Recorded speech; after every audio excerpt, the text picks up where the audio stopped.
A firefighter parked his rescue truck at home after saving families from a devastating storm and woke to a $500 fine from the HOA. The president, Richard Kerr, known for targeting emergency vehicles, doubled down without remorse. But Captain Mike Dawson had a legal maneuver that turned Kerr's own rules against him and lit up the entire neighborhood in the process. Just wait until you see how this fight for justice unfolded. Captain Mike Dawson had seen plenty of disasters in his 20-plus years with the fire service. Hurricanes, floods, wildfires, you name it, but nothing prepared him for waking up to a fine on a fire truck. Mike led Station 6 in a small Florida coastal town where neighbors still looked out for one another and volunteers made up half the first responders. Their battered 2005 Pierce pumper, Engine 17, had been through it all. Scratches in the paint, a dented rear bumper, and a long record of lives saved. When the latest tropical storm stalled offshore, it pummeled the town for 36 relentless hours. Mike and his crew barely had time to breathe, pulling families from attic windows, clearing fallen oaks from flooded roads, pumping out retirement homes, and shuttling dialysis patients to shelters. They worked through the night and well into the next day, soaked to the bone and running on caffeine and grit. By the time the worst had passed, the fire station itself had lost power. The backup generator, an old temperamental unit, sputtered and died. Department policy was clear. If a station lost power during an active emergency, the primary engine was to be safeguarded at a crew member's residence until operations stabilized. Mike lived in a raised home with a long driveway out of the flood zone, a perfect temporary shelter for Engine 17. He drove it home at dawn and parked it in front of the garage. Exhausted, soaked, and running on empty, he climbed the stairs and collapsed into bed for a few precious hours of sleep. When sunlight finally woke him, Mike stumbled out to make coffee and froze.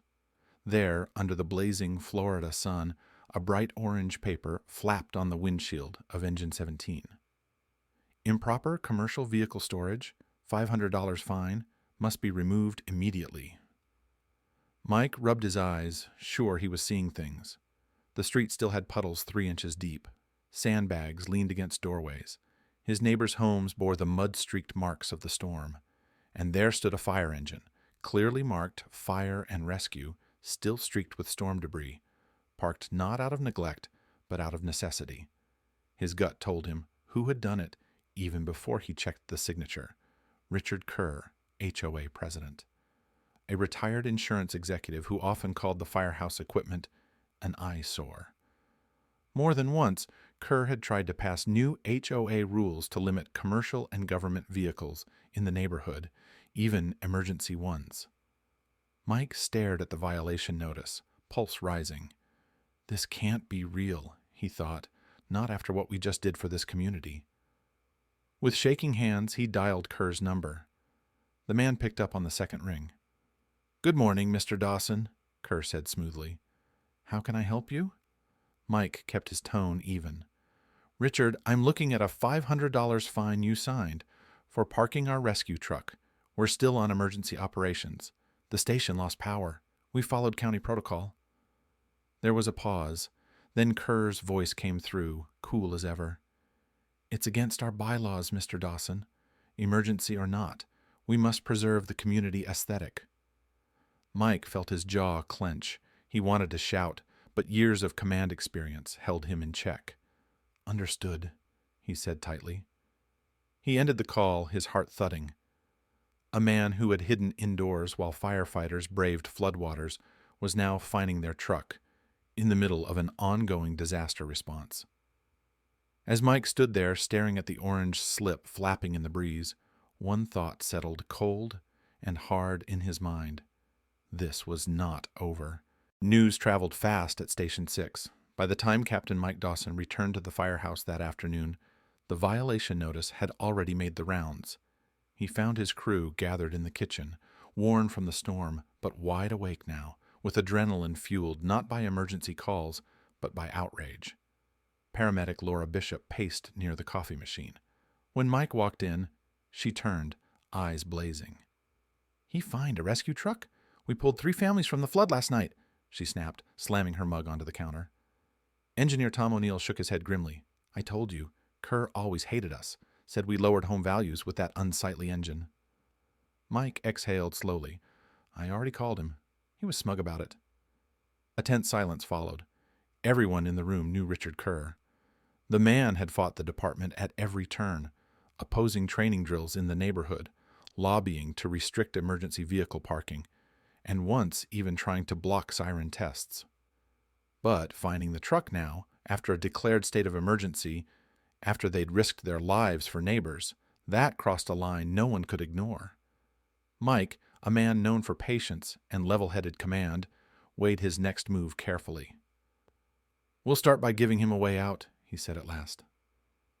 That evening he drafted a calm, professional email to the HOA board. He attached photos of Engine 17 pulling children from flooded porches, a time-stamped shot of its waterlogged tires still in service the morning after the storm. He cited Florida state statutes and federal protections for emergency vehicles under active disaster response. He highlighted county protocols that required relocation of fire apparatus when stations lost power. He ended the email with a polite request. "I respectfully ask the HOA to rescind this citation in light of the documented emergency and the public service provided." He hit send, hoping reason might still prevail. The reply came the next morning. One line. "No greeting, no signature block. We enforce community rules consistently, no exceptions." The words burned in Mike's chest. No exceptions. Even for a rescue truck, even in a disaster zone. When he read the response aloud to his crew, the room filled with low muttering. Resentment hardened into something darker. The department had always known Kerr was difficult, but now he was attacking the very people who had just saved his neighbors' lives. Mike tried to stay focused. He would escalate through official channels if needed. He would not let the crew's anger explode just yet. Then, 2 days later, another envelope arrived. Mike opened it with a sinking feeling. Additional $250 per day continuing violation. No warning, no discussion. By the week's end, the fine would top $1,000 for doing exactly what department policy required in a declared emergency. Mike read the letter twice, fingers tightening on the edges of the paper. This wasn't about community aesthetics anymore. This was personal, a deliberate show of power. He folded the notice carefully and slid it into a file. Then he looked at Laura and Tom, who were watching him across the room. "Enough," he said quietly. The firehouse wasn't boiling over just yet, but beneath the surface, hatred was simmering, and it wouldn't stay contained much longer. That night, after another long shift clearing downed power lines and checking on elderly residents, Mike returned to the station, bone-tired but restless. He found his crew gathered around the break room table, Laura, Tom, and a few others. The orange violation notices were already laid out in front of them, as if the paper itself had weight. Mike pulled out a chair and sat down heavily. "I'm done playing nice," he said, voice low but firm. "This isn't about me anymore. He's not just messing with a captain. He's disrespecting every firefighter in this county." The room fell quiet. They all knew what he meant. Laura leaned forward, eyes steady. "What can we do? He's hiding behind HOA rules. We can't just storm in there." Mike gave a thin smile, cold, controlled. "We fight back, with something even he can't ignore." The crew listened closely as Mike laid out the facts. He'd spent the afternoon reviewing state disaster codes and county ordinances, and one detail stood out. Florida law required that all HOA communities maintain clear, unobstructed emergency access after a declared disaster. That included proper lighting along any communal fencing bordering public roadways, so first responders could navigate safely at night. And Kerr's beloved wooden perimeter fence. Not only was it unlit, it was also partially blocked by mature trees that had grown over the past few years, in violation of both fire access and visibility codes. "He wants to play by the book," Mike said quietly. "Fine, we'll hand him the book, page by page." The crew's eyes lit up with understanding. Without wasting time, Mike placed a call to the county fire inspector, a man who respected Station 6 and had seen firsthand what their crew had done during the storm. Mike laid out the situation clearly: an unlit, partially obstructed fence along a key emergency access road. "We've got documented proof," he added, "and with the declared state of emergency still active, this needs to be addressed immediately." The inspector agreed. An official inspection was scheduled within 48 hours. When the citation came down, multiple violations for non-compliant fencing and failure to maintain required visibility, Kerr was reportedly furious. Emails flew through the HOA board, but legally there was no wiggle room. And then came the next move. Mike's station, operating fully within the law and in partnership with county emergency services, offered to assist in temporary compliance until the HOA could fund a permanent fix. It was a professional gesture, but one that came with a twist. "We'll provide portable floodlighting to ensure visibility until full compliance is verified," Mike told the county office, documenting everything. When the permits came through, the crew set their plan in motion. That Saturday evening, as twilight fell over the neighborhood, Engine 17 and a ladder truck rolled up alongside the long stretch of Kerr's prized wooden fence. Residents peeked from their windows as firefighters, helmets gleaming, uniforms crisp, unloaded 6 massive portable rescue floodlights, the kind used to illuminate multi-lane highway crashes at midnight. One by one, the lights were raised and powered on. Within minutes, Kerr's entire perimeter fence was bathed in brilliant white light, visible from blocks away. Every crack, every weathered board, every overhanging branch stood out as if under a spotlight. It looked less like a private estate and more like the sidelines of a major sporting event. And this time, the HOA couldn't say a word, because the fire department was in full compliance with both the inspector's directive and the law. As Engine 17 idled quietly by the curb, Mike stood beside it, arms folded, watching the glow wash over Kerr's once pristine facade. "You wanted consistency," he thought. "Now you've got it, in high definition." It didn't take long for word to spread. As the massive floodlights flickered to life that Saturday evening, one by one, curious residents began emerging from their homes.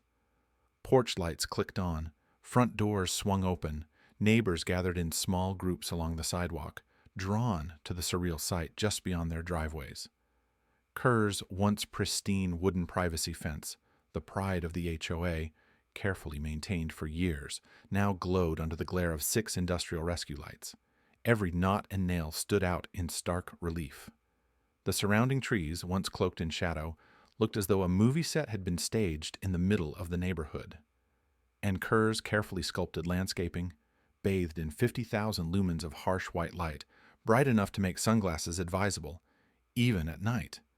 The effect was almost comical. But there was no mocking from the firefighters. Dressed in department polos, helmets off, they moved calmly and professionally along the fence line.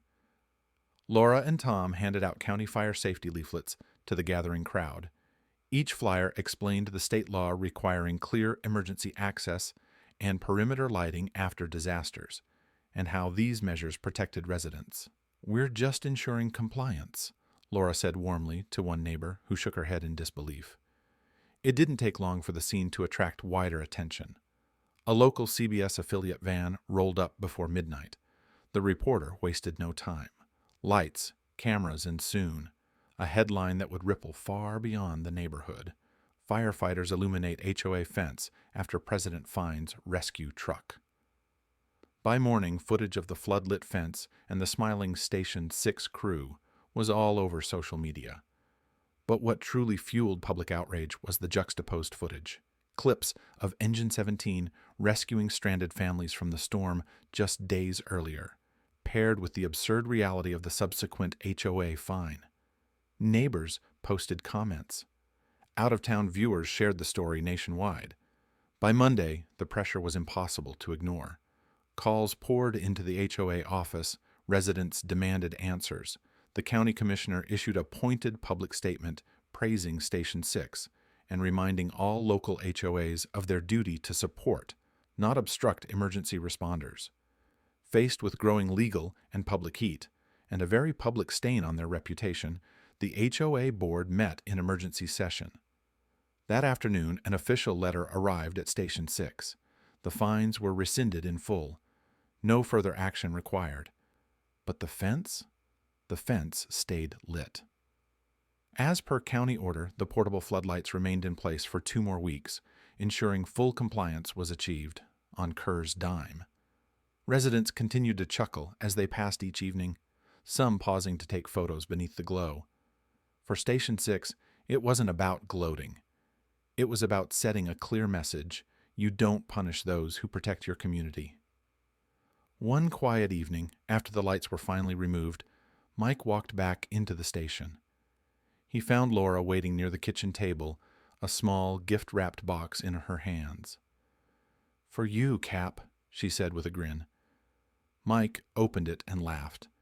Inside sat a sleek custom plaque, etched in brass, Engine 17, lighting the way for justice. He held it up for the crew, who cheered softly. Mike smiled, eyes twinkling. "Well, crew, sometimes you fight fire with fire." And with that, justice had been served, brighter than anyone could have imagined.